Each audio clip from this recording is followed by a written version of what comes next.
Adjustment from the previous level to this level. How's it been, and where do you feel like you are right now?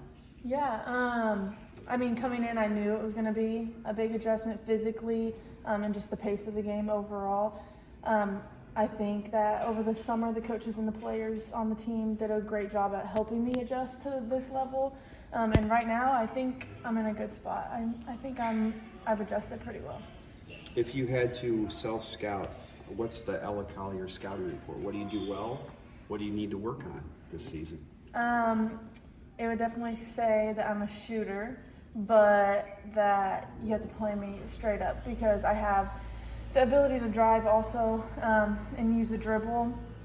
And then I would say my weaknesses probably. I need to work on my left hand a little bit. I haven't been as afraid to use it here. I've been just kind of testing it, especially in practice, just to kind of get used to it, but it's definitely still an area I could improve. Do you feel like you've kind of convinced your teammates that you belong here? I think so, yeah. I would say so. I think that I've earned a lot of their respect over the summer and the games in Europe. I would say I play a pretty good leadership role on the team, especially just being a fifth year. I have that kind of experience that I can bring to the table. Was that a concern coming in? Not that you didn't think you could play here, but just getting the respect from your teammates? Yeah, I mean, I think it's definitely something that came to mind. Maybe just I didn't want to be overlooked just because I did come from a lower level. So I was a little concerned about that, but they've all been great, and they've welcomed me with open arms. So I would guess your performance on the court would lead to some of that, right? Yeah, I agree. I would agree with that. And also off the court, I've really made sure to build a relationship with every single girl. I would say I have a pretty good relationship with each player. All of them are pretty different relationships, but I would say I'm pretty close with them all, so that helps a lot. How tough was the decision to come here instead of maybe play another year at Marion? Yeah. You know, you're the big fish in that pond, Yeah. and now you're in a bigger pond. Yeah. I mean, I definitely considered taking my fifth year again at Marion, but I think it came down to I already accomplished everything that I wanted to there. I think it was time to kind of just leave it, and I left my legacy there. I did what I wanted to do.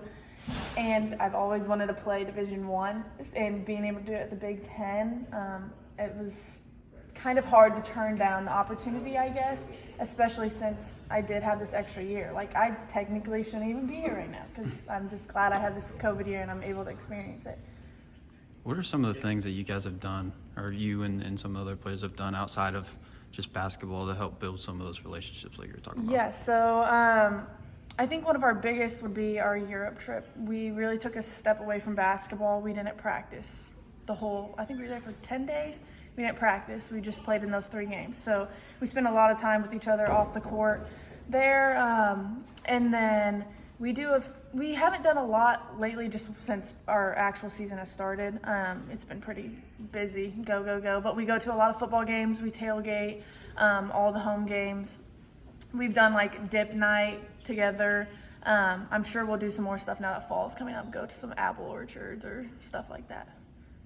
Just you and Sophie's relationship, how has that grown, and you guys kind of feed off each other because you guys have similar skills? Yeah, I would say me and Sophie have a pretty good relationship, again, on and off the court.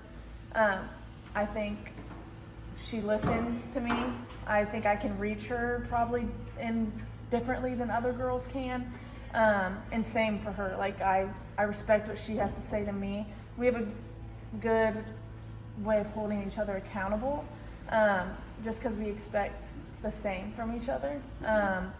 And it definitely does feed off. If one's doing good in practice and is hitting shots, the other's going to go out there and do the same thing. So I think that we'll play good together. What was Katie's message for you, obviously taking the step up in competition, about kind of what she wanted to see from you this year? Yeah, I mean, we really haven't sat down and she's been I expect this, and this from you. I think it's just kind of we just know what we expect. I don't think she expects me to change who I am, how I play. I think she just wants me to come here and be a scorer. I mean, I think that's what we need on this team. So really just helping out in any way I can. I've just been trying to fill different roles, whether that's a leadership role, by showing I'm not a very good, I'm good at vocally leading, but that's not my highest area of expertise. I'm more of like a example, like show it and people follow. So. Now you played in Europe, did well, you've done well in practice, but how much are you really looking forward to a game against an opponent, an NCAA opponent, to kind of maybe reaffirm what you've done in practice? Yeah, I'm really excited.